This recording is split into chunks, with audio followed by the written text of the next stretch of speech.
Salut, c'est Shaman de Ludovox, bienvenue dans ce Ludochrono. Aujourd'hui, je vais vous parler de Robin, un jeu pour 2 à 6 joueurs à partir de 8 ans et pour une durée de partie d'environ 30 minutes.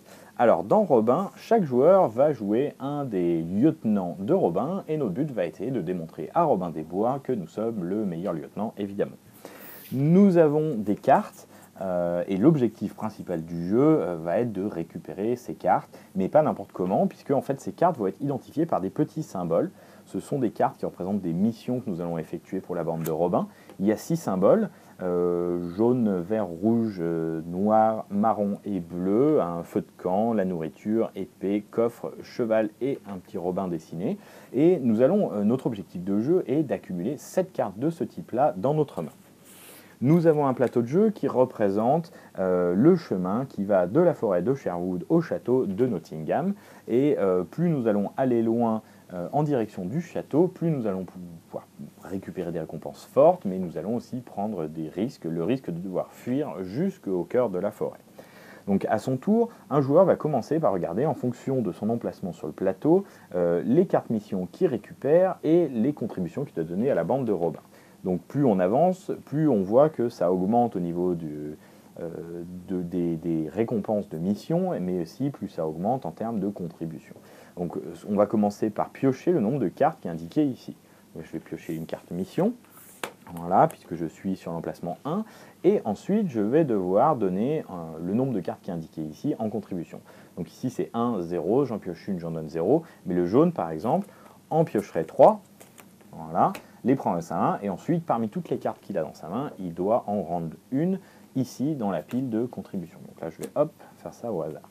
Une fois qu'on a fait ça, on a deux options. On a la possibilité de mettre une carte à l'échange, qui est donc le mécanisme principal par lequel on va essayer d'acquérir les cartes qui nous intéressent, ou alors on va pouvoir jouer des cartes spéciales. Les cartes spéciales, on a des trucs qui permettent d'aller regarder la main des autres joueurs, de faire des coups un petit peu spéciaux, qui permettent de piquer des cartes aux autres, en piocher, regarder, avoir des doubles effets, etc.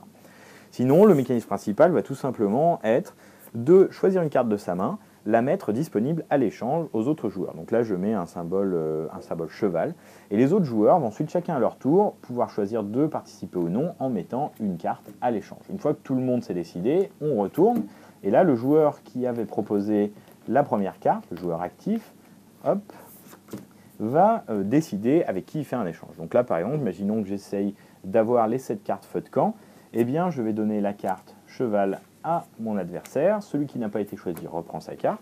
Et ensuite, nous allons effectuer les effets des petites flèches qui sont très importants. Donc là, par exemple, le joueur va commencer par reculer le jeton d'un autre joueur. Donc là, par exemple, va reculer le rouge, parce qu'il part du principe qu'il est en train de faire un petit deal avec moi, le joueur noir. Et ensuite, il va pouvoir avancer un autre joueur de 2 cases sur le plateau. Hop, il va faire ça. Ensuite, donc il récupère sa carte et c'est à mon tour. Donc là, je peux avancer un joueur de 2 cases. Donc là, j'ai soit l'option de m'avantager moi en avançant de 2 cases mon pion, ou alors je peux essayer d'embêter l'autre joueur. Comme il s'est avancé, il a pris des risques. En fait, je peux le faire avancer d'une case qui aura pour effet de l'envoyer au château et donc il devra fuir jusqu'au fond de la forêt et du coup, il repart tout au début. Voilà, donc on va jouer comme ça, on va faire avancer les jetons, reculer, on va essayer de bien se positionner pour récupérer un maximum de cartes, essayer de deviner ce que les autres joueurs essayent de récupérer comme cartes et essayer nous-mêmes de récupérer les cartes qui nous intéressent.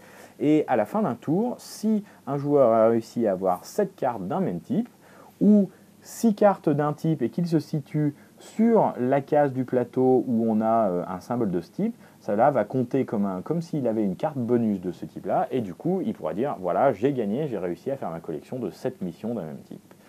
Voilà, vous savez tout sur Robin, et maintenant, à vous de jouer!